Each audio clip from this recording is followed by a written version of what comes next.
Orb presents Escape to the House of Mummies, Part 2.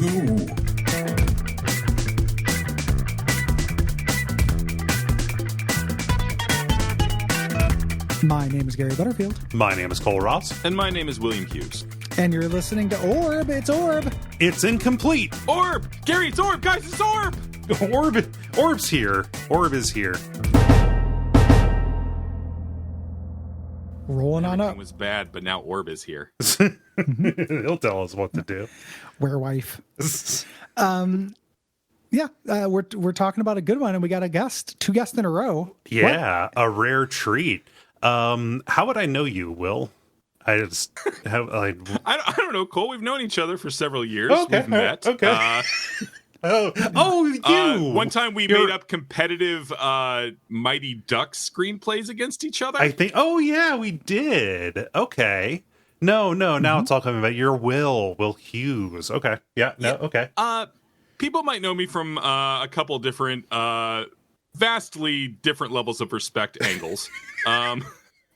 I am first and foremost, I am, of course, the co-host of Everything to Guppy, the worst show on the Duckfeed network. Very first and foremost. Yes. Never forget that. Distantly trailing behind that, I am a writer for the Tall. AV Club. I am tall, Yeah. bearded, clear-eyed, Yeah. Distantly beautiful. related. No some have glasses. said. Yeah. Yeah, very beautiful. Yeah. No glasses, rarely. Unless I'm feeling real insecure about my eye bags. Yeah. And then now you do a top knot or something? You tell me? It's just a ponytail today, but yeah, I haven't had a haircut since last March because of pandemic. So Wait a minute. What? it's gotten very bad. So imagine a podcaster samurai. and A Ronin. That's what we... Imagine. Gary, I just heard you say the same 2 words over again. Yeah. Imagine a podcaster with no master. Yeah. The Ronin of roaming. podcasting. Wandering the Planes. land, and by the land I mean roughly the space between the computer desk and the toilet. For a little while, that's what Paul F. Tompkins was before he got it, between the Paul F. Tompcast and like Spontaneous Nation. He was kind of a Ronin podcaster. I am scared of Tsushima. What is like what else can people know you from? What's the thing that I was cutting you off from because I was being mean? People might also know me from the AV Club, where I am I believe the technical term is still contributing writer, which means that I write news and run the video game section and occasionally edit or review TV shows. So Yeah, and stream. You do. And I am also the AV Club's Twitch streamer on account of no one else wants to do it. Yeah. Damn it, Mira Eakin. Mara. Mara. Okay. Thank you. I don't it's want a to pretty good start off poll. being a correcting dick. I want to ramp up to that, but Yeah. I'm just proud for getting half of the poll right. Can you tell me and Cole a little bit about your relationship with the Venture Brothers? Yeah, I started watching the Venture Brothers, I think, right after season 1 wrapped up, and I've been racking my brain trying to remember what my first episode was. It might actually have been Powerless in the Face of Death. I might have skipped it until then, and that made such a strong impression on me that I went back and checked it out. I have been very nervous to record this show because if you'd asked me like 2 months ago, hey, does Will love the Venture Brothers? I would have said, yeah, totally. And then I listened to y'all, and I was like, uh-oh. I just really like the Venture Brothers. Oh, okay. I don't want I don't want its creators to adopt me as my new brother dads. Oh, got you. So Right. you're making fun of how much we like it, not Right, not you didn't yourself. Listen to us, or- and you were like, "Oh, now that they talk about it, it's stupid." No, I'm not making fun of you. I'm just the level of intensity is different though. I had the realization like, oh, this is Gary and Cole's Kingdom Hearts. no. Oh boy. Uh-oh. No. No, I because can't you tell actually if my like computer this. froze up or if Yeah. No, but you understand the appeal of this. That's the difference Are you guys between still this. there? This can't. Yeah. Yeah, we're here. Yeah. Oh, you're being sincere. What was the last thing you heard me say? You said that it was that the Venture Brothers is our Kingdom Hearts, and we both made a lot of noises, which it sounded like you were very cleverly chalk that up to your computer glitching out, but your computer really was glitching out. Yeah. Well, on my side, I said that, and then total silence for a minute. Oh, Yay! yeah, very good. You did miss my trenchant point though, which is that see, you understand the appeal of the Venture Brothers though. So that's Absolutely the do, yes. difference. Yeah. Yeah. So that makes this not our Kingdom Hearts. Yes. You know, Kingdom Hearts is baffling. who's understanding the appeal of that? I'm just saying that if I did a Kingdom Hearts podcast and where every time Maleficent showed up for the first time, I said, "Oh, this is the first appearance of Maleficent," as though I was excited. Have we been we've been telling people it's the first appearance multiple times? No, I'm just saying, like first appearance of I don't know, Hate-Julon. Oh, okay. Yeah. We're just being thorough. no, We're just taking our job seriously. Yeah, This is the same way I do about my hypothetical Kingdom Hearts podcast. Okay, They're the okay. You same. understand, Will, that on the other shows that I'm on, you know, this is how I make money, right? Like this isn't like a thing I just do to fuck around like a guppy. I gotta take it seriously. On these other Absolutely, shows. Gary. I'm sorry to fuck with the cheddar. I don't think that okay, man. the audience for this show might not be familiar with the hostile like this level of hostility is normal. I think they might actually be worried that we're like on the edge. Mommy and Daddy and Other Daddy all love each other. Yeah. Everything to Guppy is a show that you can listen to if you'd like, and it features more of this kind of me and Will playing chicken. Sometimes Cold Air, usually not though. It's just the two of us. Yeah, no, just Will blink first. Guppy is, in Gary's terminology, extant. yeah. Yeah, it is warm and extant. Oh god. So you like the Venture Brothers, but you don't love it as much as we do. Yeah, I'll say right up front, I have not watched the last 3 seasons of the show. I keep meaning to, and then keep. I don't know. There's a pandemic on. There's a pandemic on. Yeah, Well, and pandemic famously you know, something that drives you out to a very full social calendar. I can't. Well, especially Will Hughes. Yeah, noted extrovert. Yeah, social butterfly Will Hughes. I think that for me, I didn't watch the last season like right when it came out because I had been so habituated to not watching the Venture Brothers by their release schedule. Yeah. So now that it's over with like a movie, now is a really good time to catch up because it's not like, well, I'm going to get up to a cliffhanger and then wait 6 years for another season. Terrified of watching anything that'll make me feel things. Okay. Yeah. Yeah. And this show increasingly gets interested in making you feel things. This is true. That's true.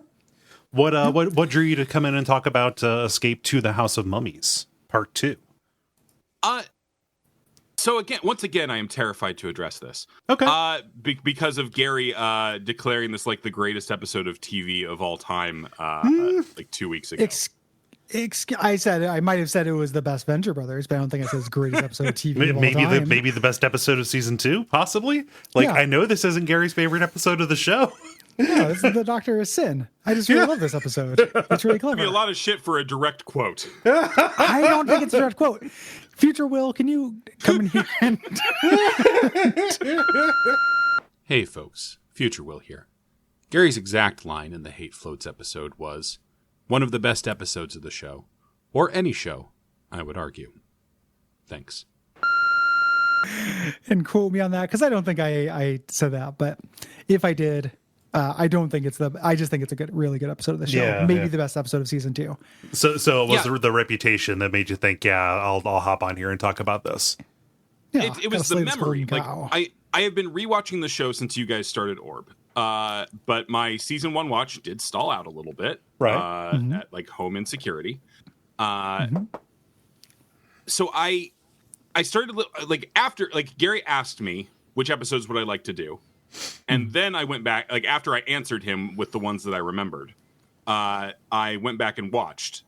I do like this episode a lot. I think it's like a solid B+, A- if we're using like letter grades. But I was mostly just responding to the premise, which is such like a cool big idea, and forgetting that the premise is like an eighth of the episode. Right. It does switch over to the Doc versus Orpheus magic technology thing. Like, I went on a real roller coaster because I forgot that was such a big part of this episode. that's everything the that's script. It feels like that's the script, and then they bolted the fun meta stuff around the edges of it. Yeah, like It's the meta weird. stuff is just a cutaway. The meta stuff is all absolutely gold. And to me, when Doc and Billy and Pete just start fucking around, like that's really good. And all the stuff with Dr. O is really good individually, like as things, but they're not very connected to. So it ends up being a very like Doc Hammer episode. You know, like when he talks about he doesn't really, you know, he just kind of writes things and we wants them to end, they end. He just includes the stuff that he wants to include. Like it feels very, very much of his sensibility. It's very like part of the joke of the episode, pardon me, is that it meanders. Yeah. But that does still create something that is a little meandery.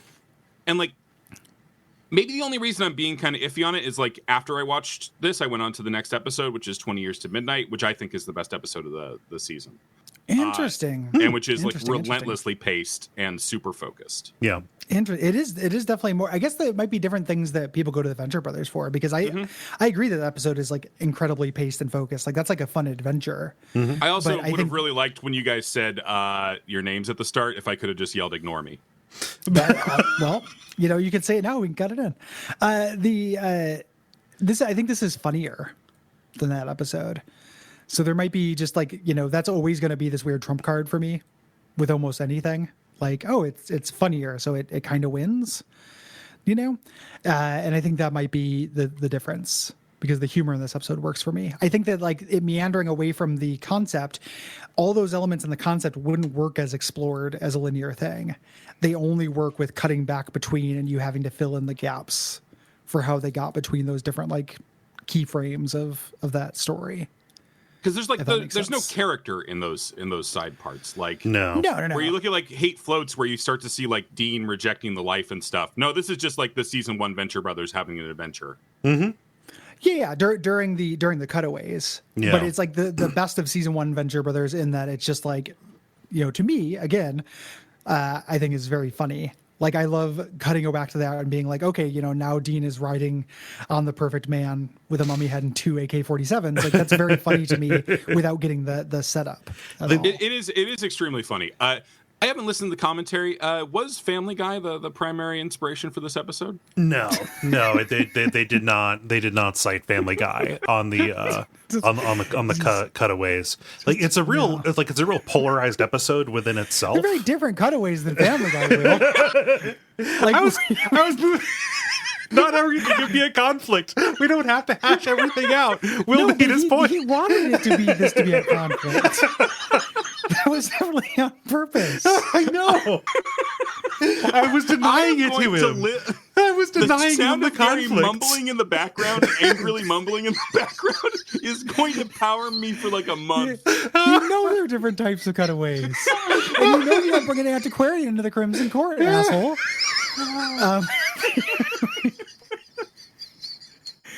I was denying him the conflict. That's the only way to win, Gary. It doesn't win though, because he just keeps coming. Yeah, I know. The only way to win is not to play. But you played. You chose to play. I know. No. The only way for me to win is for you not to play. Oh. That's what that expression means. Why can't you be a different friend? Offboarding week on Orb. Offboarding week on Orb.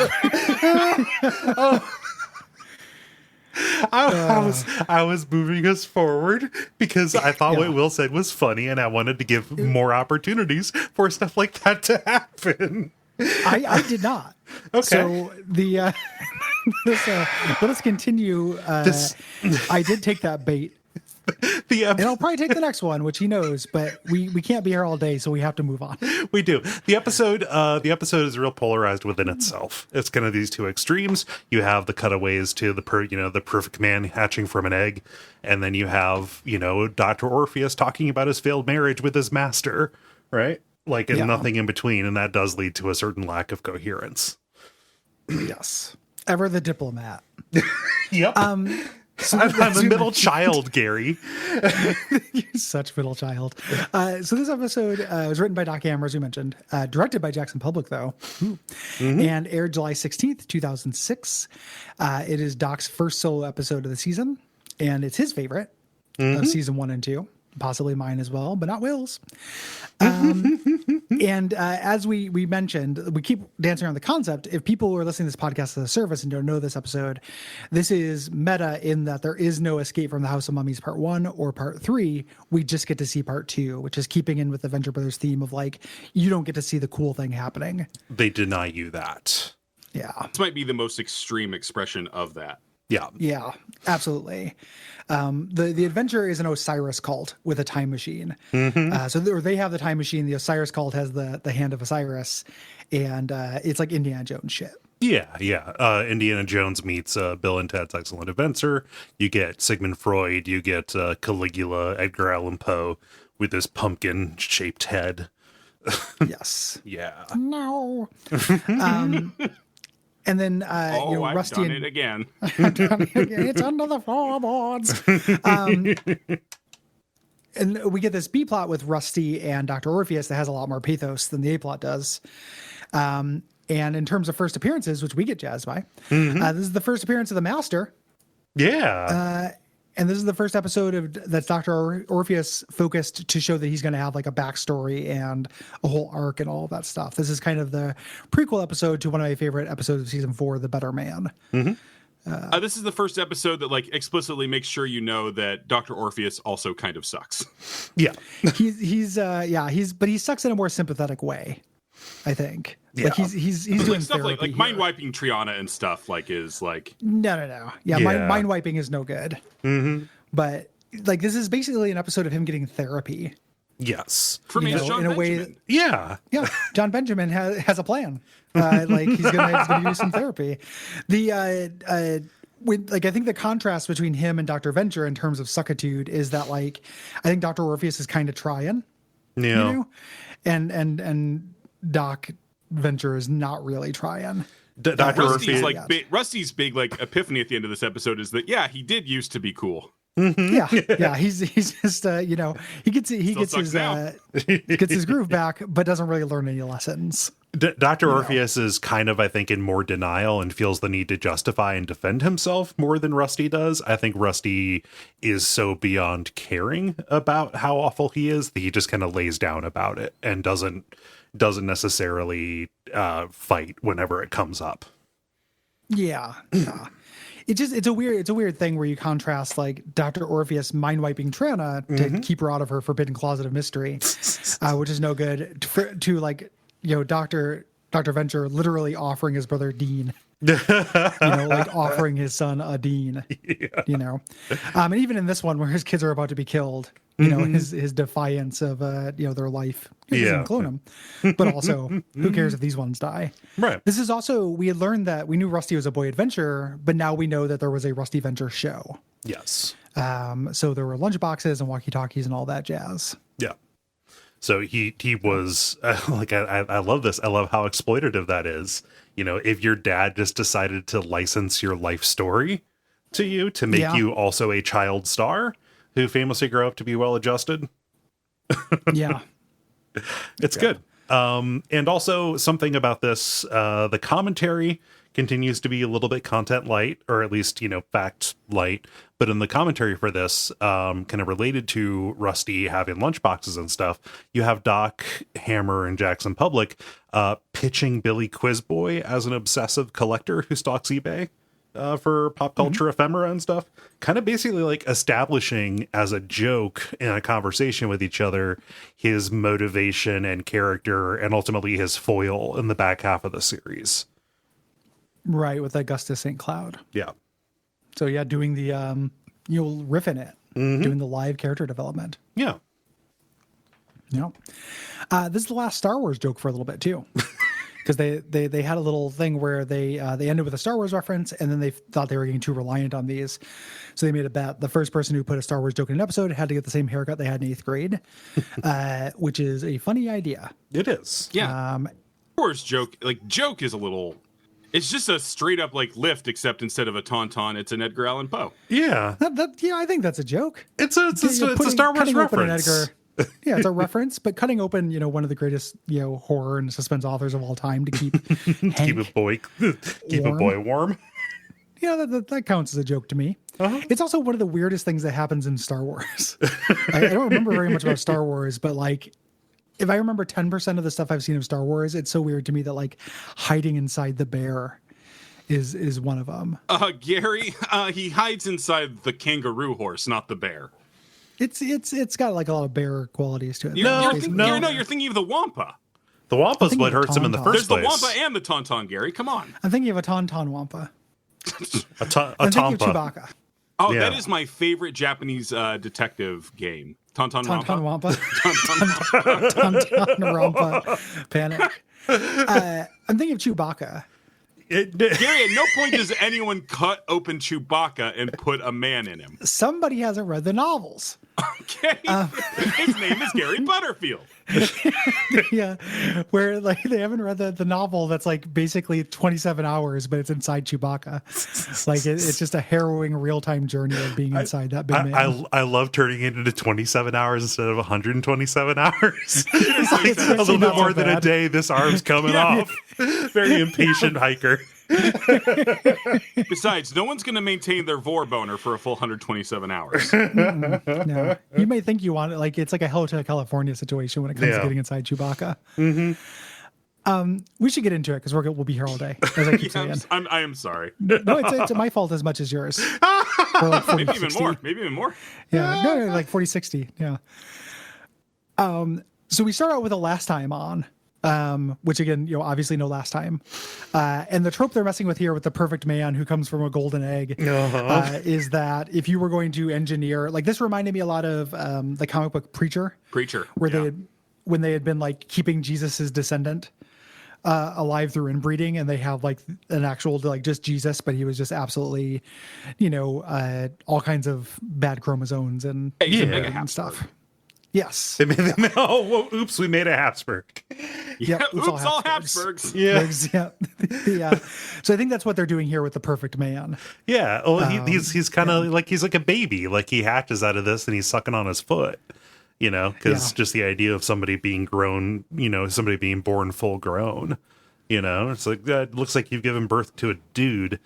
Yeah. Yep. Big, strong A man. perfect dude. We also have the establishment that we have all these historical figures. We have a time travel here. Rusty tells Hank and Dean to get Caligula and Dr. Freud to the time machine. And they have secreted the hand of Osiris up Caligula's ass. Making Caligula. this I think that was a Caligula call. Yeah, they did. It wasn't a group decision. Yeah, that And like, but this is people who don't know who Caligula is. Big orgy. Oh, emperor. I'm ready for this. Yeah, he's a big orgy emperor. Okay. Is that inadequate to you? Somehow. He was an emperor who loved orgies. yeah. He was a famous bisexual. Loved getting it on. Loved coming from his prostate. They made that I think it was like the late 70s softcore porn, big budget Hollywood movie starring Malcolm McDowell. Yeah. Yep. Yeah. Yeah, Clockwork Orange. The Yep. so he's a famous pervert, and then Dr. Freud is also a famous pervert. Well, but also there's that great joke where Rusty says, "Don't let him ask any questions about me." Oh. Yeah. Very, very good. Oh God. Brock and Rusty, they try and do Mecha Shiva. They're pretending to be a large four-armed god. Two of the guards, they shoot all of their bullets, and one of them throws his gun just because it looks cool. Yeah, they're doing a bunch of they're drawing a line under a bunch of like cliches from this genre. Yeah. Like pretending to assuming that the natives would be fooled by Mecha Shiva, in a flashlight, doing the throwing the gun thing.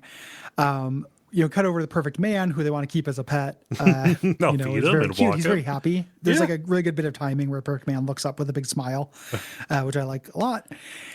And then the thing I was talking about, he's the high priest. We cut over. He's about to kill the boys and saying, "Give me the hand of Osiris." And Rusty fires back, "Give me head." Like with Brings no it back so delay. fast too. That is such a good bit. So of good. editing. Give me head. It's one of my favorite James Urbaniaks. That happens. Urbaniak has an amazing episode. Like he's always good. Yeah, I've really met good him, in this right? one. Oh, have do you? know that. Okay. Yeah, Okay. I think he's handsome despite his trapezoidal shaped head. I know. Look, Gary, I wasn't going to bring your James Urbaniak face slander onto your show where you talk about his oeuvre. But if you're Okay. going to do it, go ahead. Damn it. Yeah. Give me enough rope to hang myself with, though. But this is like an amazing moment. Like, Yeah. just, I love that delivery. It's very, very good. I'm trying to kill your I know children. Osiris. Give me head. Yeah, it's so good. I'm trying to kill God, I your love children. James Oh, Urbaniak. join the club. Yeah, I love him so much. It's a really good episode for Rusty being over everything. Yes. Yeah. Yeah. We join our episode in progress, the current episodes where they're stuck in the Hall of Sorrows, unimpressed with it because it looks more like a basement. And this is where the boy adventurer thread of this kind of starts. There is like a head, like a mouth hole. It's like a statue jackal, like a big jackal head in the on the wall. Yeah. head. Yeah.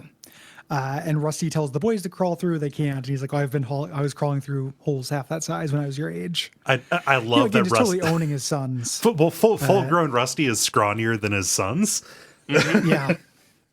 Much It's a show of scrawnier than scrawny Dean. men. Yeah. Yeah. Either yeah. scrawny or beefy men. Yeah. So, but Rusty climbs in and triggers a spiked wall trap. I love Brock's line about this. These guys are playing by the book. Yeah. So Hank is like, we could call Dr. O. He's He magic. doesn't. He's magic. He can do it. And Doc doesn't want to do that because I get the sense that like Doc Hammer is so much more interested in the rivalry between Dr. Venture and Dr. Orpheus than I am. Yeah. Like, But then it's anybody the, is, yeah. It's like the centerpiece of all the episodes that he does with the two of them. You know, it's like the main thing, and it's like it's interesting. It's good, and I like how he develops Dr. O. I just felt like this was going back to a well. You know, Yeah. From the Yeah, first is it episode only in with the Hammer Joy scripts Cam. where they do the thing where Orpheus always refers to him as Mr. Venture? Or is that throughout? I don't think he ever refers to him as Rusty. Or So I think, he doesn't call him Dr. Venture though. It's always Mr. Venture. I've Oh, never yeah. noticed that, so I I haven't can't noticed. confirm or Oh deny. no, it's very deliberate. Yeah. Yeah, but you know, this is Rusty's pride, right? You know, we're not going to call that witch doctor or snake charmer or whatever, but it's the right thing to do, right? And Brock, convinces him by doing a big show of like, all right, boys, line up your brain or your heart on these spikes, so you die Yeah. instantly. Hank also rides the spike, Yep. which I really like. Very cute. Yeehaw! He calls Orpheus, and he's really underselling it. And I guess it matters to Orpheus how fast the walls are going. Yeah. To use the Orgon energy to stop the walls. It's one of my I favorite think- lines is the description of the speed of the spikes. I think this was just to have that line in there is the only reason why this mattered. Yeah. Yep. They're going slower than haunted house spike walls, but not quite as they're going faster than haunted house spike walls, but not quite as slow as evil scientist spike walls. Yeah. Something like that. It's in between those. That is very good. Just completely tearing this trope apart. And Gary mentioned the Orgon energy. Dr. O, in order to target his magic blast from on the other side of the planet, starts like titillating Dean by saying, imagine my daughter naked and she's kissing you. Using her tongue and She's stuff. using her tongue. Yeah, she's all over you. And this kind of, Orgon energy that emanates from Dean's crotch allows Dr. Orpheus to pinpoint them and blast the walls, shatter all the glass in the room. Mm-hmm. Basically nothing, really. But Yeah. Just, stops the thing. Rusty leaves. He says, I'm going to come back with some expensive crap to save you. Doc Hammer says, "Oh, I need to get Rusty back to the lab." Yeah, we need to get him back to the lab. We need to exactly. We need to get I'm the gonna Got a fuck real around with script to Billy get and through here, Pete. guys. we need the Fuck around with Billy and Pete. Yep. Oh, And then the priest comes back, is wearing an ibis mask and yells at the Ventures for for breaking the chamber, and then we get some shtick. We get some classic vaudeville shtick about mishearing burning oil and thinking it was voile, which is a kind of voile cloth. thing was dumb to me, but I love That Brock's loses confidence. if we're going letter grades, that loses half a letter for me right there. The void. Yeah. The Voyle bit was annoying to me, but I liked Brock's confidence of just being like, it was like this when we got there. Just like, where's the annoying one? We ate him. We ate him. Like I love like ultra confident Brock who doesn't play these games. Like one of my favorite characterizations. So back at the Venture compound, Dr. O shows up, lab, to Rusty, and he learns. He's like, "Oh, I'm working on it. It's some kind of Osiris cult." He's like, "Do you even Osiris? Do you even know what I do? Like I know the Osiris cult. Like you should have called me right away." Yeah, I tend the net that holds this reality. Yeah. I'm the catcher in their eye. They go do their back and forth, their science versus magic thing, which we've seen. Yeah. With them kind of thing, and they end up settling on a shrinking contest, as the ultimate gentleman's prize for super science or what have you. Apparently, shrinking is harder than fire. Yeah. I love how they were they have Rusty point to all these things that they don't want to draw. Yep. What about those levitation boots? He says, gesturing off screen. It's also the idea, the degree to which Dr. O is unimpressed by Dr. Venture is unimpressed by Dr. O is pretty wild. Like when he calls Dr. Orpheus, he's raking his leaves with his mind. Yep. And later they call it out, like, aren't you guys friends? I've seen that guy mowing your lawn. Yeah. Which is very funny to me. But he just said, I would be impressed by raking my leaves with my mind. It would save you so much time. Yeah. Well, and it's something I can't do. Oh, yeah. True. Okay. I have to use my fucking arms. Yeah, like a Probably chump. give you a headache, though, wouldn't it? Raking your leaves with your mind? I believe so. Maybe. If you ran... Gary, I'm a big believer in the idea that, everything comes with a cost. And I think the cost of mind rake is headache. Well, I mean, if you're it does rhyme. It fucking does, yeah. If you run out of mana and you start having to cast from hit points, yeah, it probably would hurt your head.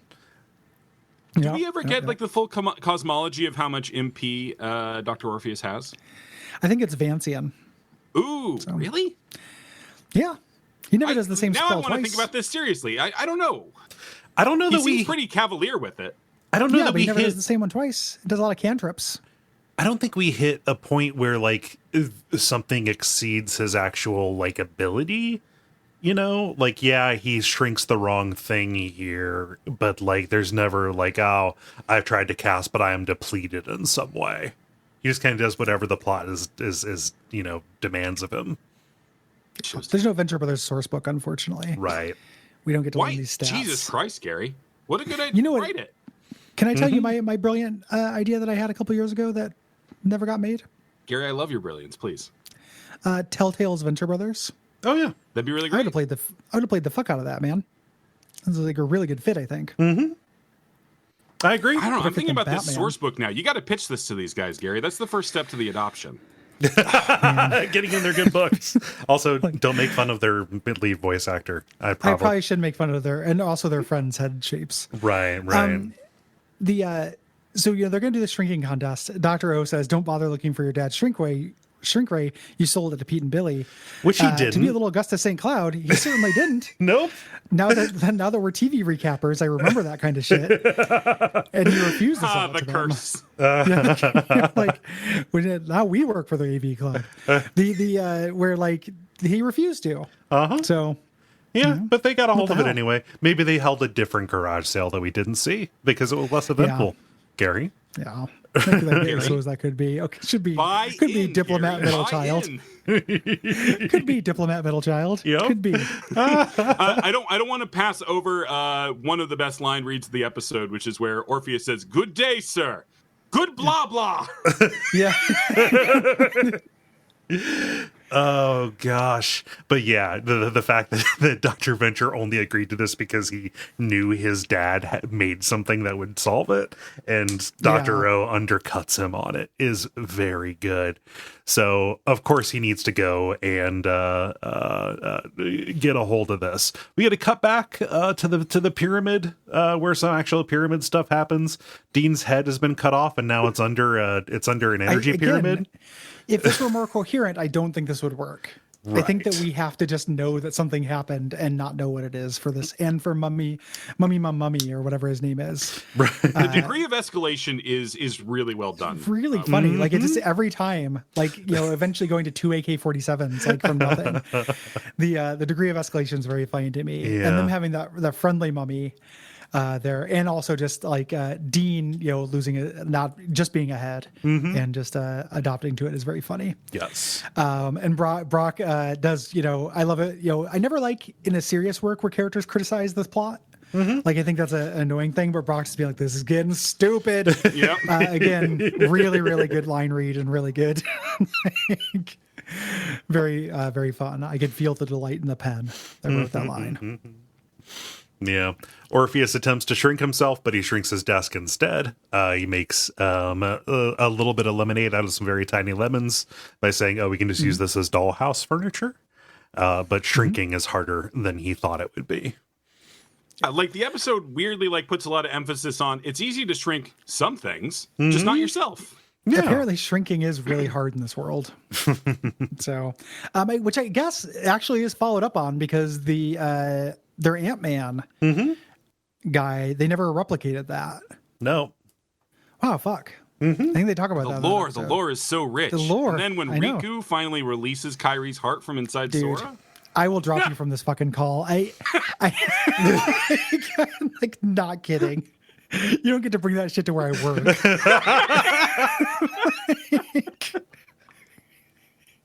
Get that shit off my ears. Like, I will walk. I'm sitting here tearing a coaster apart because I'm getting flashbacks to childhood. Stop.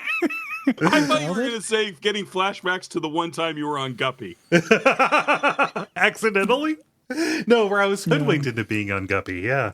I was about to say, it was on purpose. You just didn't know. Yeah, we did hoodwink you. See, that's a fun show. Everyone should listen to it. Yeah. Billy and Pete return to their trailer. They find it ransacked. And they think that they're being arched. Again, everybody wants to get arched in this. And then they find out it's Rusty. Yeah. It's like, what the hell, Rust? First mention of blind date host Roger Lodge on the show. Ooh. That is true. Yeah. He is not Joe Rogan. Yeah. No. Yeah. Pete. Yeah. Also, this has been Joe Rogan felt like a harmless. weird Yeah, as opposed to like a kingmaker. Yeah, Yeah, he was. This was during the Fear Factor days. Yeah, he's just a weirdo who makes people eat scorpions. He's not like somebody who spreads Gavin McGinnis's hate. Yeah, he was. I don't think he made people eat scorpions. I think he put scorpions on people and made them eat worms. I've seen somebody eat a scorpion on that show. I used to watch that show with my ex-wife, dude. Yeah. Don't come for me with Fear Factor. Yeah. But nights around the Butterfield house, just watching Fear Factor and Venture Brothers. Hey, baby, you want to watch The Office or somebody eat a scorpion? What, you want to get divorced in a few years? Why?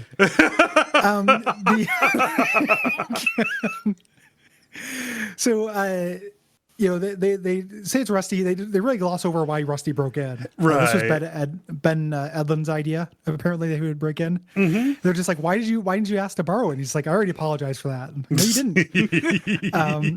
He's like, if you're here to steal our great ideas, we don't have any. And he says he wants the shrink ray, which is in a bag. And he's like, it's broken. And there's this great, just ask Captain Kidd over here. They really gloss over this. Really hilarious. Quick.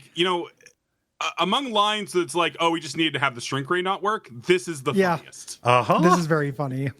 Yeah, Pete thought there was a treasure map inside. I thought maybe there was a treasure map in there. Inside. And I love it, Rusty reacts like we would, what? And then Billy just goes, believe me, we've been over this. And I love that relationship so much. Billy and Pete are so good. I love that the brown paper sack that the shrink ray is in, the bottom of it's wet. Shrink juice. So back at the pyramid, they now Brock has Edgar Allan Poe in a headlock. They've done more time traveling. And Edgar Allan Poe has been conscripted by the cult of Osiris, apparently, because he's hiding the hand of Osiris in the Telltale Heart location. Yeah, and the floorboards under the basement. And Brock is, he lets him go to go get the hand, and Brock is, really happy. He's like, "Oh, I gotta admit, I always wanted to get Edgar Allan Poe in a headlock. That thing is like a pumpkin," which he does have a big head. Yeah. You're burnt. You're burnt. You're burnt, Poe. I say this is somebody with a gigantic head. I think all three of us cannot cast stones when it comes to the big head. No. It's like with three bonks walked into a podcast. Right? Yeah, that's what happened, Gary. Finish the joke. Basically, the Pep Boys. Bonks Adventure podcast. I'll own to having a big face. I don't know that my head is that big relative to my body. Okay. I don't know if it's relative to your body, but just in relative to heads. Yeah. That's a point, Gary. Were I decapitated, people would note that my head was bigger than other heads. Yeah. Yeah. All three of us have huge heads. Jeremy is almost as tall as us, and he has a normal head. It's off-putting. Which I think looks bad. It's hardly fair. We go to Dr. O, going into Triana's closet, finding a magic portal, but he gets walked in on. Yeah. And, she talks about how you can go into the closet. Like, she's very traumatized. Yeah, because it's a magic portal, and, she is suspected that there's something wrong with it. Let's gloss over the fact that they moved here when she was a teenager, Let's not gloss over it, Cole, because it's been addressed multiple times. Has addressed it? On blogs. I read the trivia. Yeah, I experience all pop culture through wikis. Right, So, yeah. it is... Go ahead. On the Venture Brother wiki, they do talk about that Jackson and Hammer have tried to address this before and come up with every bullshit explanation you can think of. Yeah. But, just I think about it this way, like them giving themselves no prizes. Yeah. I think about it this way. They just get, they just, anytime she had a closet, that was the portal just by default, because a kid's closet has to have monsters in it. But Cole, they make a very particular point that it's only her closet because it's on the south side of the building. Well, maybe she always wants the south side of the building because she always wants the extra light, Okay, no, it's not the extra light. Or she loves Gwen Stefani. It's the fucking bathroom. She needed her own bathroom. That's why she has that room. Cole, your whole argument falls apart. Okay, no, I'll be over here. I'll be over here being wrong. All right, I've defeated one of the hosts of Orb. I'm very close. Now you have to face me. I've been down to absorb all Cole's powers. I mean, we haven't even gotten into cunnilingus talk yet. So. Oh, baby, this is my time to shine.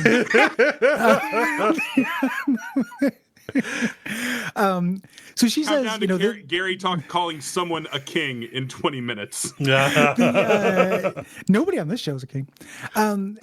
So far, so she underlines the thing. She says she wears the same thing every day because she's afraid to go into the closet. Which is what cartoons do because they have a uniform. And Dr. O says, I just thought that was a phase. Archie and his indolent friend Jughead wear the same thing. Of course, that would be Dr. O's reference point. And I like Jughead being referred to as indolent. But then he gets frustrated and puts her to sleep so he can go into the closet. Yeah. Dick move. As a reader of X-Men, I'm real used to Professor Xavier just pulling this shit. It's bad. Yeah. I just don't. It doesn't strike me as beyond the pale. To me, it's like it's shitty, but it's not in the world of the Venture Brothers. Still feels like light gray. Never grading on the. Go ahead. To me, it's more just it's the first time we see like Orpheus getting frustrated with Triana or treating her in any way like he's not like respectful of her. Yeah. Well, I think the idea is that he's so whipped up by this Dr. Venture, this like bet. And then he gets over it through this. Like the whole talk with the master is about like you shouldn't get a big swinging dick about these pissing contests because you're basically infinitesimal and that's fine. Yeah, you're already fucking small. This episode wins me over in a big way during this Billy, Pete, and Rusty thing. This is gross. This is like dudes going into the testosterone zone. Yeah. But I relate to this a lot. Like this is a thing, me and my friends would kind of do. Yeah. And there's this energy that I relate to. Well, and also it's a, it's a good joke because we cut to them agonizing over their notes. It's like a very short little montage. They wanted the montage to be longer. But you think, okay, they're trying to get the shrink ray working again because Rusty hired them on to, help him win the contest. But it turns out they're listing their guilty pleasures. So, pencils down, and they list them off. Rusty wants to sleep with Bonnie Bedelia, the stone fox. Who is described inexplicably as the mom from Die Hard. Uh-huh.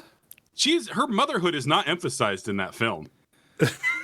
No, she's the wife. She's the separated wife from Die Hard. This show's terrible, guys. I don't know why you like it. She's got big mom energy. Strike three. But I love again Dr. Venture with the immediate comeback. Mm-hmm. No, the Stone Cold Fox from Mother's Right, Elizabeth Morgan story. Very funny poll. Yeah, and then like fucking Pete White with Rhea Perlman. Yeah. Whoa. Like, whoa there. And Billy trying to get in front of it is so funny and relatable to me. Yep. Like, in doing this kind of thing. Like, I misunderstood the question. Yeah. It's so fucking like, number one, oiled garbage bag. And it's so fucking good. And then like just like making fun of him is like dustbuster with corner room attachment. That sounds dangerous. Yeah, it's so bad. Melon heated in a microwave. Like them just giving their friends shit is so fun. This scene reminds me of like when I was in 3rd grade and I would sit at the lunch table with people who were technically my friends, and they would like hand out Sonic the Hedgehog characters, and I would always have to be the girl bunny from the Saturday morning cartoon. You'd have to be Bunny Rabbit. If you say so, Cole. They just describe. I'd never seen the cartoon. They just described the character and told me I was it. You know what? You can't fucking high ground me about Sonic shit. If you're coming in here dropping proper nouns from Kingdom Hearts, dude. Again, I don't know Will thinks that Kingdom Hearts is somehow more respectable than Kingdom Hearts, and it's a weird fallacy he's under. Okay. Because they're equally ridiculous. I'm just saying, I'm just trying to like tap into this feeling of like, oh, I'm friends with these guys. It doesn't mean they're nice to me or say good things to me. Just publicly. Life ever since. I say nice things about you privately. Yeah. Me and Will are friends in real life too. It's a weird thing that doesn't come through on the podcast, but like when we talk to each other, we're very caring. Like we end most of our text chats with "Love you, buddy." Like it's a lot of checking on each other's emotional welfare during the day. I'm just saying, basically for each other's sponsors. Pete and Rusty are bullies, and I want to buy their bullying. Yeah, they are bullying. But just oh god, Billy, his misunderstanding, like his guilty pleasure is like things that I wouldn't really readily admit to doing with my penis alone. Yeah, masturbating with. I saw the movie Booksmart, which I'd never seen before, which is a really good joke along these lines. It is a really good movie. I love that movie. Oh, yeah, it was good. They never follow up on everybody taking video of them fighting in the party. And I was like, why did that never pay off? Maybe Doc Hammer wrote that one. Maybe. Maybe you might have skipped it. You might just be like, the movie needs to end. The Dr. O goes to the necropolis, which is what this portal goes to find his master, who's taking the form of Cerberus. He first calls him out as, aren't you, he says, I'm Argus. Mm-hmm. He said, wasn't that, Odysseus's dog who had one head, I believe. And the master starts giving him shit. Uh-huh. Hey, Gary, you said Cerberus? That's an aardvark who hates women. Cerberus is the 3-headed dog. Cole, and that's why nobody... That's why nobody likes you, Cole. I just walked you into a trap. No, I'm serious. Did you? Yeah, like I just did the same thing that the master did to Dr. O, but to you, and you walked like directly into it, man. Okay, Cole, Cerberus doesn't hate women. He just fears their void was going to suck in his light. Okay. Yeah. No, it's Cerberus. The first 6 books are good. Okay, I believe you. So, there's no way that was fucking intentional, Gary. That was totally intentional, man. I'm serious because I knew you would do it. I was thinking about you and Will because we did Duckfest. Yeah. And what was the trivia thing that like you like turned yourself inside out to correct? Forget.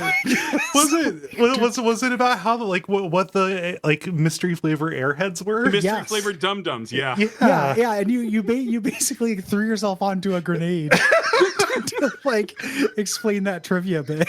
It's like cool, I'll brought do it back this. like 5 minutes later because it was just eating at your brain.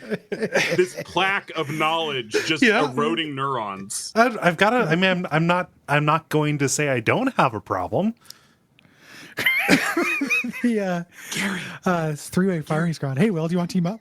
Yeah, now you and I are Pete and Rusty.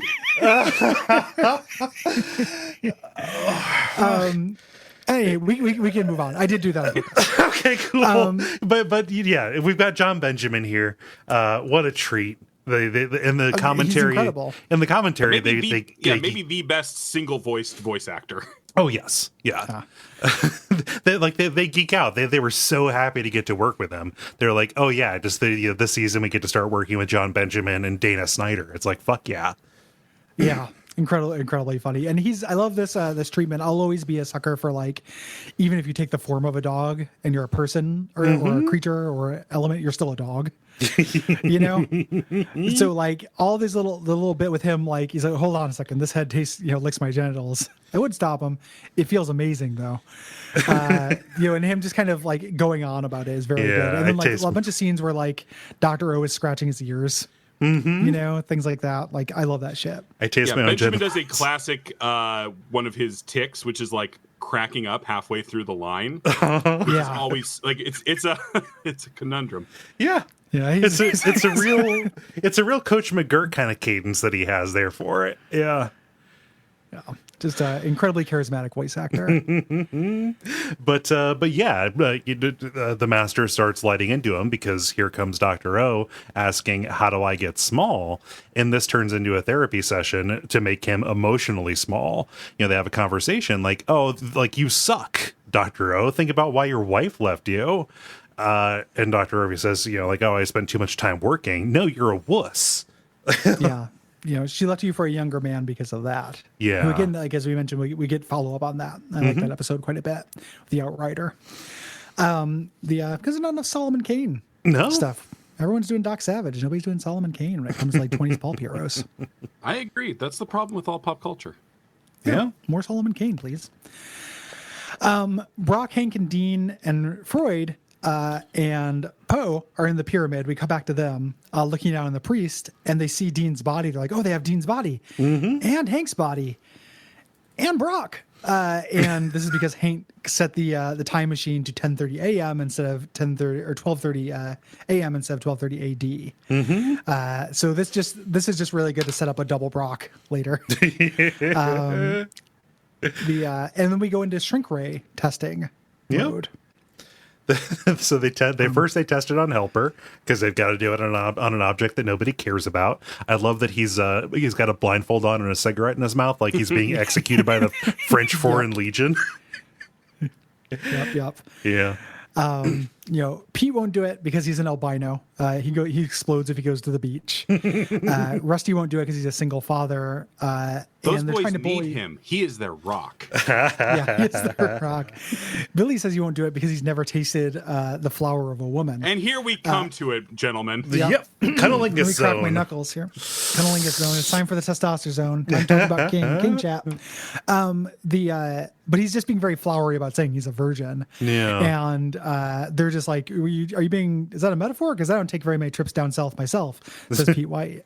So not a king. Previously in this episode, we have the master enjoying his own oral pleasure, right? Yes. And that is highlighted as a good or at least a conundrum. Yeah. Autofellatio. Yeah. We'd all do it. But and now we have Pete explicitly saying he doesn't enjoy performing cunnilingus, and Rusty implying it. And I'm just like, what's wrong with these men? Yeah, come on. No wonder these dudes fucking suck. Like, get over that shit. Yeah. It comes standard. And then in the next episode, spoilers, strongly implied that JJ does perform cunnilingus. Of course, And JJ rules. does. Yeah. He's got all the JJ cares dominant about other genes. people. Yeah, JJ's very care about other outgoing. people's pleasure. It's also, like it's very trendy right now to be like, oh, there's a million different sex things you can do, and like technically, Start yes. the clock. No. That I include as one of the things. Like technically, there are a lot of things to do, but like really, there aren't that many things to do. And if you're going to count out like using your mouth on a genital, like that eliminates a wide swath of shit.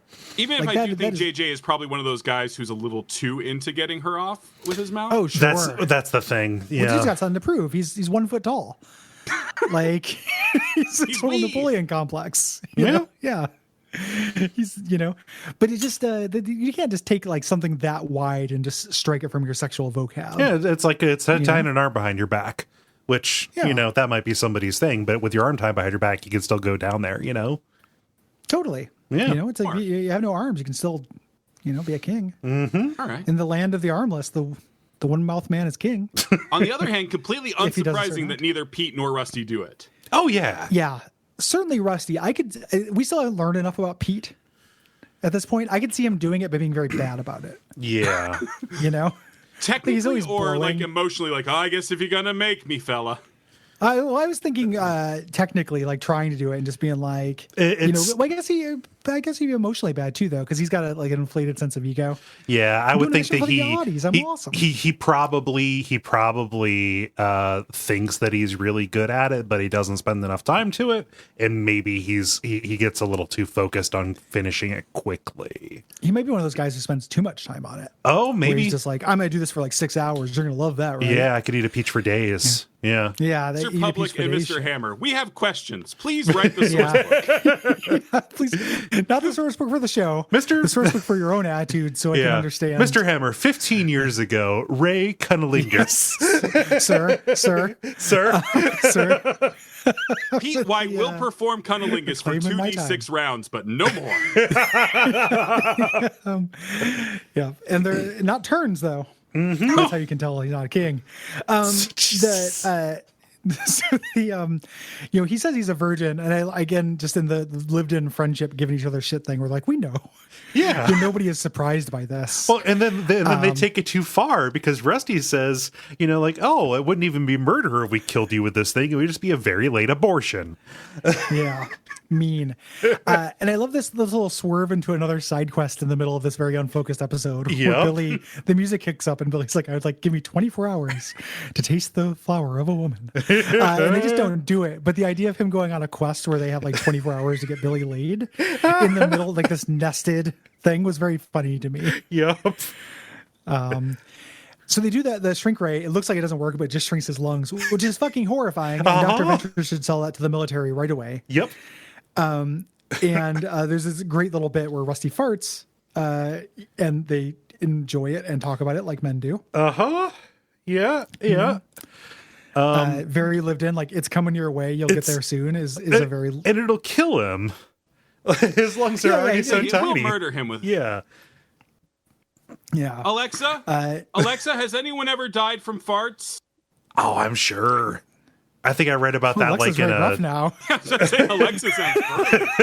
You did the Wolverine voice for. I'm sure. I'll get that from Amazon for you right now. I feel like I read that like in a bathroom reader of some kind, like just or like in grossology or whatever. Yeah, I'm pretty sure somebody is asphyxiated because their room was full of farts. Sure. Yeah. Sure, fella. The Dr. O and the Master are talking about why Triana doesn't respect him. He lets Dr. Venture, push him around, etc. Mm-hmm. She drinks behind his back, because he naively thinks that. She said her friends do, but she doesn't. Which is again very well observed. Mm-hmm. Brock leads they're going to do their final attack, whereas Caligula. You hang out with Hank, and he grabs his no. How about you do the second wave by yourself? And then we cut over to Dean, whose head is on the mummy, which is riding the perfect man, and he has two AK-47s, which is one of my favorite. Like, God, I fucking love that image. Just him barely balancing on. Oh, it's so awkward. It's a hat on a hat on a hat. What is Dean gonna do? He's not even controlling it. Like, yeah. What's his head doing there? He's controlling. Yeah. The gun is all in Mummy's hands. Mm-hmm. Yeah. So when the gates open, me, Poe, and me rush in. We got a double Brock. Cut over to Frog Suit Brock. Really, really good. Were there more Shrink Ray adventures? Pete accidentally shrinks Billy's head. And I love this line. This is so dense. Line of the episode. Best line of the episode. Oh, Pete says, "Nice shot, William Burroughs. You hold a gun like a guy who plays Riven." Yeah, I love it so much. Well, I love it. When he says that, he goes, "What, should I go outside and shrink some cans?" Like it's also very good comeback. Yeah, this is so fucking stupid. You know, again, characters inside the plot criticizing the plot does not always work for me. right. But William Burroughs famously shot his wife in the head. yeah, doing a William trying to Tell shoot an thing. apple. Yeah, Explain that to the Mexican authorities and got away with it. Yeah. They're like, "Oh yeah, it happens to the best of us." yeah. And just like let them go. You got an apple, you got a gun, you got a wife, and it's Yeah. Yeah, no, Saturday. we all get it. yeah. It's fucking weird, man. Yeah. Well, you know, it was not what I would have done, but nobody could blame you. You know, The cadence and like just the way the line is set up, you hold a gun like a guy who plays Riven. yeah, it was very good. Not Very, Miss, very Riven. Yep. Yeah, the slightly deeper pull, Yep. which I always love. You hold a gun like a guy who plays Miss 3 Exile with Brad Dourif. You play Uru, You play Uru.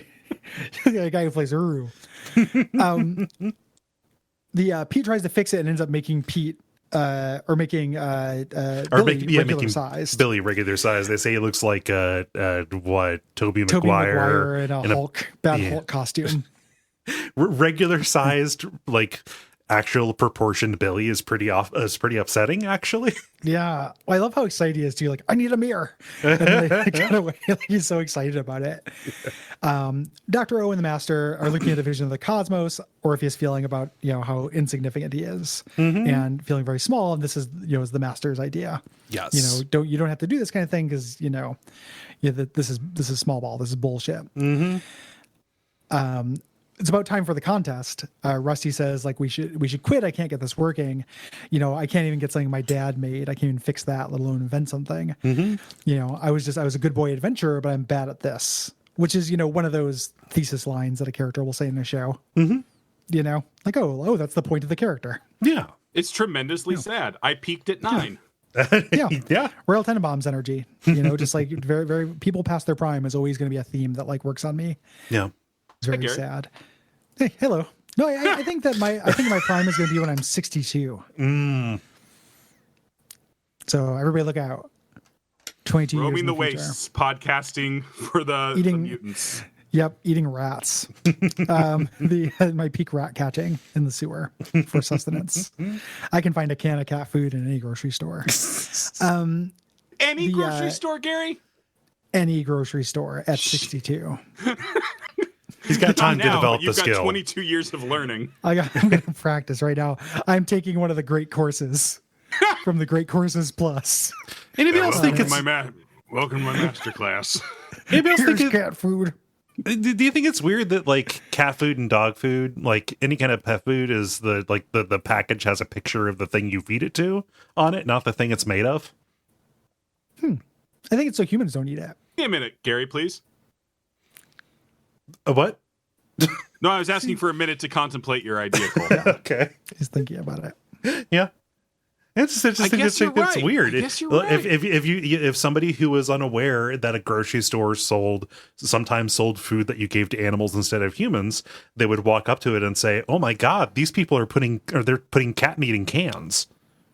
And Sometimes the they Bush's cat people meat put in, the like, bad litter. bean dog on the can, and that's always confusing to me. Well, there's plenty No? of dog in each can. So this is a sweet moment where Rusty says that heartbreaking line, and Billy goes, "No, like you weren't just a boy adventurer, you were the best boy adventurer." And pulls out the Rusty Venture lunchbox that they had shown previously. This is really sweet. Like it is Rusty, being a jerk, being arrogant in his like moment, but I just like that's me there on the pterodactyl. Like it's a Yeah. really sweet line read. But then he killed it. Yeah. Yeah, he's like, I took it down myself. Yeah. But yeah, just finding out that Billy looks up to him. It is a With sweet a little moment. boy man's hero. Yeah, the little boy man's hero. Dr. O comes in to admit defeat. It's a gentleman's bet, so they both admit they couldn't do it. Right. If you kept your mouth shut, you could have won the gentleman. Yeah, you could have. Hello, Kiki. So they all agree to be friends, and Dr. O takes them all over for his famous rice pudding. Yuck. Dr. O says he feels like he forgot something. No, we're running long, Cole. Did you just yuck rice pudding? I don't care for it. It's kind I of don't like it bland. either. Yeah. It's bland if you don't spice it right. Come on. Okay. You can spice Maybe it right, but it has little pieces of rice in it. Like the texture is Well, not you okay. boil it enough so that the texture is kind of smooth with like little, kind of nubs. Not that Yeah. it's I like don't want those hard nubs, rice. man. I say it's bland You know because what if I say the texture bothers me, people are going to know I'm a picky eater because that's what picky eaters say. But I am a picky eater. The texture bothers me. I just don't like it. I think it has a really nice smooth pudding like consistency. Pudding. Every other pudding. I was about to say, Cole makes a great point. Yeah. Yeah, you don't need to like add little adding little chunks of like nub in. Yeah. I don't need solids. Like, were you an Orbitz guy, Will? Did you like Orbitz drink? No, I'm not a big into Orbitz guy. solids? Gary, you realize they don't make the rice pudding and then add rice to it, right? Yeah. No, I know how you make rice pudding. Okay, do you? I still Fucking prove it. I just don't know why you wouldn't just make regular pudding. Right fucking now, tell me how to make rice pudding. I can't. And now I've defeated both podcasters. I am now the host of Orb. It's your dick. show now. You defeated nothing. Wait, that's an option? You can just decide that you're not owned? Come on. Yeah, I'm not. I've defeated nothing. I refuse to acknowledge. This is a very Anyway. difficult episode of this show. This is very difficult. Expert mode. Next episode's gonna be so easy Uh-huh. because it's just gonna be me and you, and then after that we have Autumn Greer on, and it's gonna be polite and smooth. So Dr. O says, Dr. Venture says, it must be the lights. He goes to turn off the lights and is about to stomp on Helper, who never got reshrunk. One of the many things they forgot about in this episode. He forgot about his kids and his bodyguard. Yes. Where Orpheus there's a is great- like, I'm sure we're forgetting something. Great little bit earlier where like old Brock says you're going to kill him, right? To this little bit. We do the post credits where they're in the Ice Age. Yeah. Still traveling through time. And Hank is dying. He's freezing, trapped. He wants Brock to feed him to a caveman. Yep. Yeah, just feed me to the caveman. And he goes, cut him open. We're going to put the boy in there. And then reveals that it is not a Tauntaun or a Wampa or whatever your made up monsters are. It is an Edgar Allan Poe. Yes. They're going to cut it open. Yeah. I've been rough on you. You've gotten really close to Warburton this episode. No, thank you. In terms of the delivery? Yeah. Yeah. Like 2/3 of the way to like a good Warburton. Nice. Thank you. You're talking to me, right? You're not talking to Cole? Yeah, I'm talking to you, Gary. Okay. Patrick You can tell because the Warburton. compliment is only about halfway there to nice. Yeah, that's why I thought so. I figured that you'd probably just give that to Cole. Because the kid needs it. Patrick Warburton apparently was like not familiar with this scene in Star Wars. Like he just wasn't a Star Wars guy. So like they had to like really coach him through nailing the Harrison Ford delivery of that so it would mimic the scene. That dude does seem tremendously strange. They were offering him for like interviews recently, but it was only if you were also willing to interview his kids.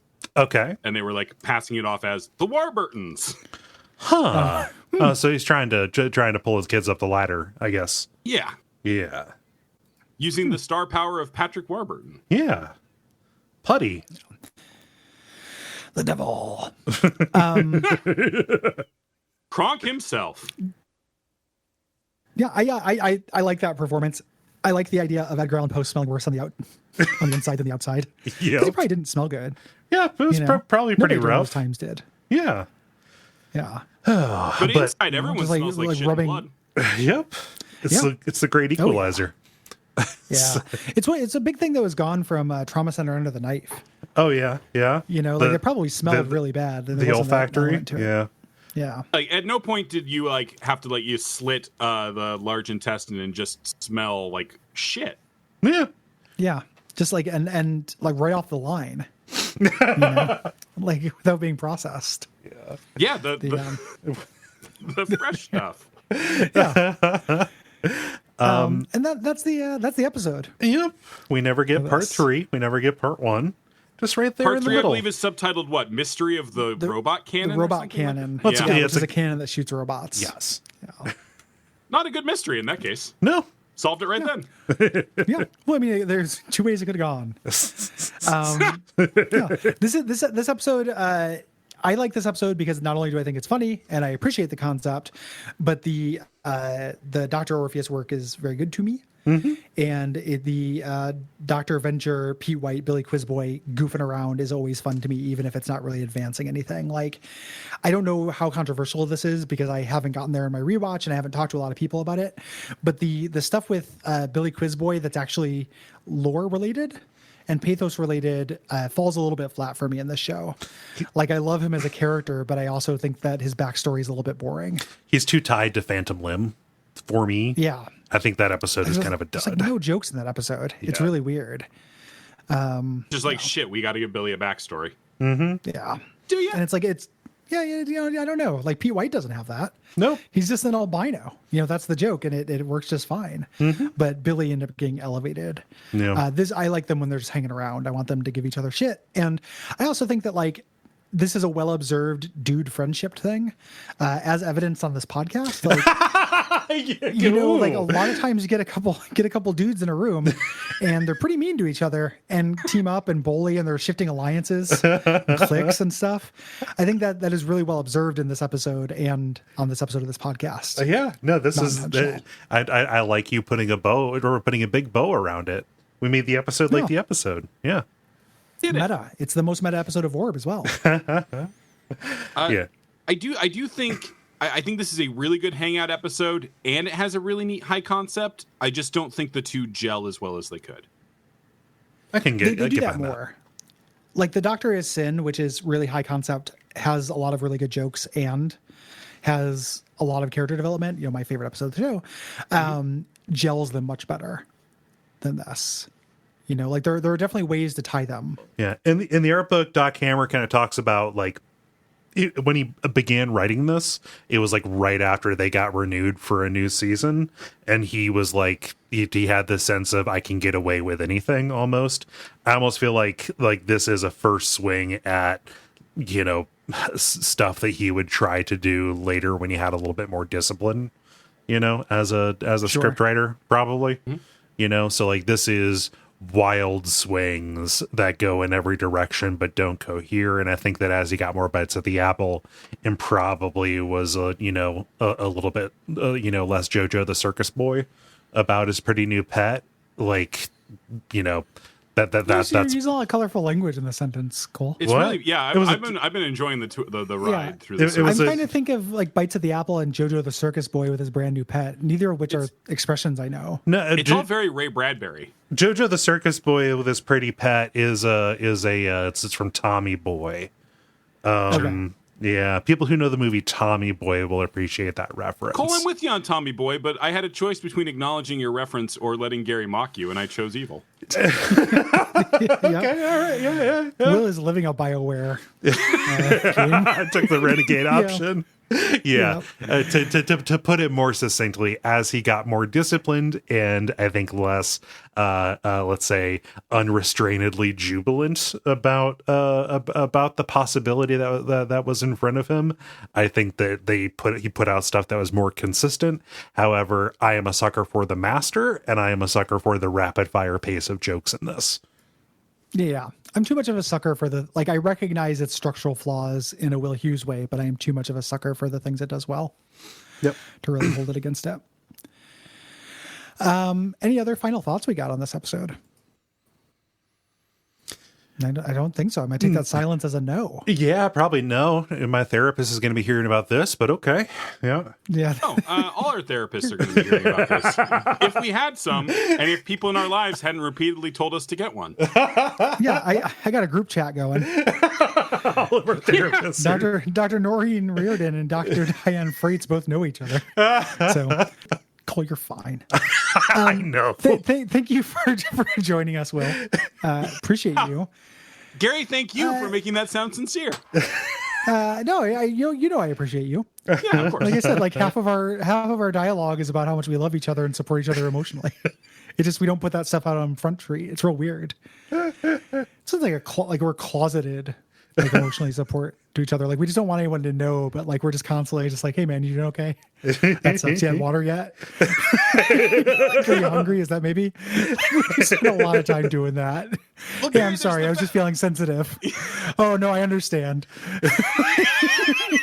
Well, Gary, because we both have a pathological need to turn everything important in our lives into content, and care isn't funny. Yeah. The care isn't funny. It would be very funny, like if we both die to leak the actual chats, which are just like now that I'm thinking about them, are like comically supportive. Like just like I can't think of anybody else like other than like my girlfriend who I live with, who I'm concerned whether they've had enough water that day. It's like, anywho, would you like to plug anything, Will? Sure. If you'd like to hear the serious parts of my brain, mostly, you can check out my writing over at the AV Club. I write a weekly column called What Are You Playing This Weekend? That is like, I don't know, 80% serious conversation about video game topics. If you would like the dumb, emotionally violent shit I do, that's Everything to Guppy. Right here on the Everything to Guppy Everything Network. to Guppy Network. Yep. We're spreading. And you also you stream. I do, as Gary very persistently notes. I've started streaming. I know, but there's always an edge to it, though. No, there's no edge to that. I just want people to watch your streams. Yeah. Yeah. I stream at twitch.tv/plumberduck. I recently streamed an hour of me playing Towers of Hanoi while doing ASMR voice. So that's kind of the idea. Cool. Yeah. If you like me and Cole, the best way to support us and tangentially support Will is to go to patreon.com/Duckfeed.tv. We appreciate you.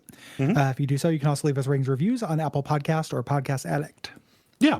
And by supporting this there, you get episodes a week early, you get bonus content for other shows, whole new shows, stuff like that. Tell your friends, all that good stuff. Thanks for coming on, Will. Gary got to thank you, and I would feel bad if I didn't thank you. Thank you. Yeah. Thank you guys for having me. I had a blast. Sorry for making the episode long and emotionally fraught. No, it's quite all right. It feels good. We're gonna bring this. We have to record after this. We're gonna bring this energy in. It's gonna take like 15 minutes to come down. It's gonna be really interesting. And until next time, Go Team Venture. Team Venture. Go Team Venture!